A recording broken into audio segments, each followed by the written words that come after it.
تو حضرت معاذ بن جبل رضی اللہ تعالیٰ عنہ کہتے ہیں کہ صبح کے خوبصورت لمحے اور حضور کی قربت اور سفر کی گھڑیاں اور چل بھی رہا تھا میں آقا کریم علیہ السلام کے ساتھ ساتھ، تو موقع غنیمت جانا تو میں نے کہا کہ اے اللہ کے پیارے رسول صلی اللہ علیہ وآلہ وسلم، مجھے آپ کی قربت میسر آئی ہے تو اس موقع سے میں فائدہ حاصل کرتے ہوئے آپ سے سوال پوچھنا چاہتا ہوں، اور وہ یہ کہ مجھے کسی ایسے عمل کے بارے بتا دیجئے جو عمل مجھے جنت میں داخل کر دے اور جہنم سے دور کر دے۔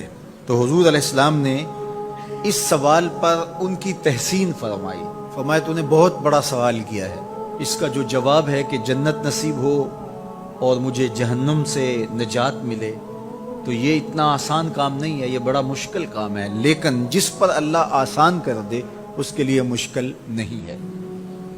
یعنی جنت آسانی سے نہیں ملتی، جہنم سے بچنا بھی اتنا آسان نہیں ہے، بہت سارے گناہوں سے بچنا پڑتا ہے، لیکن اللہ جس کے لیے آسان کر دے اس کو نیکی کی توفیق دے دیتا ہے اور برائی سے اس کو بچا لیتا ہے۔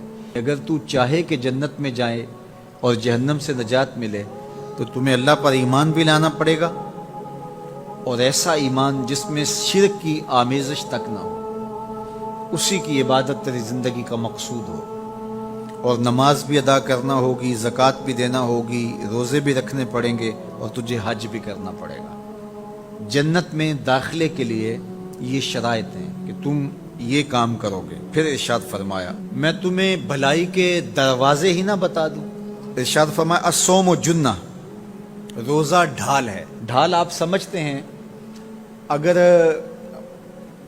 آپ لوگوں نے ڈھال نہیں دیکھی ہوئی تو آج کے زمانے کے اندر تو سب لوگوں نے جو ہے وہ ڈھال دیکھ لی ہے، چونکہ اس وقت ترکی نے اس طرح سے اپنے کلچر کو اور اپنی تہذیب کو جدید ذرائع ابلاغ کے ذریعے لوگوں تک پہنچایا ہے کہ اب 800-700 سالہ پرانی چیزیں بھی ہمارے سامنے آ گئی ہیں، ورنہ ہم یہ باتیں کیا کرتے تھے تو لوگ ان باتوں کو سمجھا نہیں کرتے تھے، چونکہ اس کا کوئی نمونہ اور شکل موجود نہیں تھی۔ جب دشمن تیر پھینکے تو تیر سے بچنے کے لیے وہ لوہے کا پتلا جو آگے کر دیا جاتا ہے، جو تیر کو اپنے اوپر روک لیتا ہے، اس کو عربی میں جنہ اور اردو میں ڈھال کہا جاتا ہے۔ تو آقا کریم نے فرمایا روزہ ڈھال ہے، تو گویا جہنم کی آگ سے بچانے کے لیے جو ہے وہ روزہ کام دے گا۔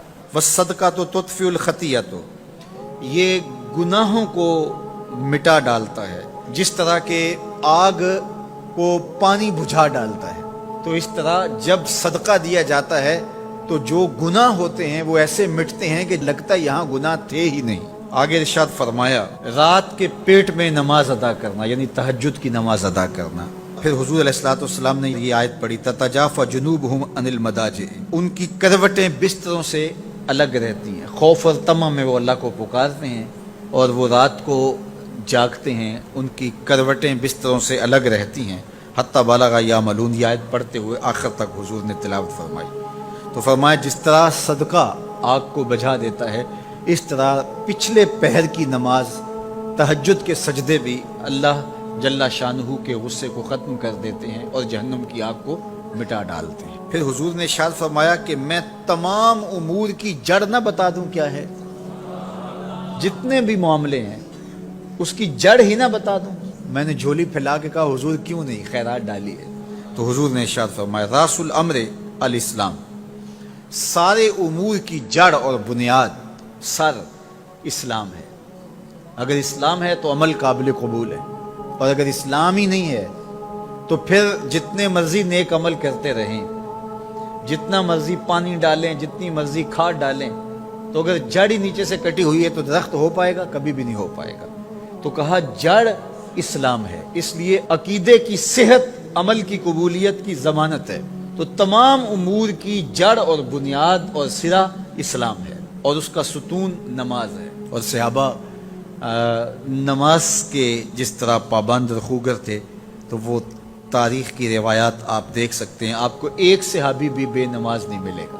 وَذِرْوَةُ صَنَامِهِ الْجِهَادُ، اور کوہان کی بلندی، چوٹی اسلام کی، وہ جہاد ہے۔ جہاد سے اسلام کو سربلند کیا جا سکتا ہے۔ اسلام کا چھٹا رکن ہے جہاد، اور ہمیں جہاد کی ترغیب بھی دی گئی اور قیامت تک یہ جہاد جاری بھی رہے گا اور کبھی بھی ختم ہونے کا نہیں ہے۔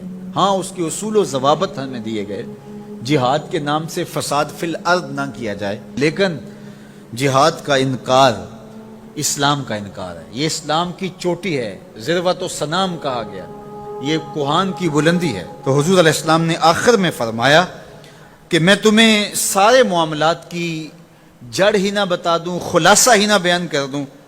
قلت تو بلا یا نبی اللہ، میں نے کہا اے اللہ کے نبی کیوں نہیں؟ فاخذ بلسانہ، حضور نے اپنی مبارک زبان کو پکڑا، فقال، اور فرمایا کف علیک ھذا، کہا اس کو روک لے، اس کو کنٹرول کر۔ تو کہتے ہیں میں نے کہا اے اللہ کے پیارے محبوب صلی اللہ علیہ وسلم، جو ہم باتیں کرتے ہیں اس سے بھی مواخذہ ہوگا؟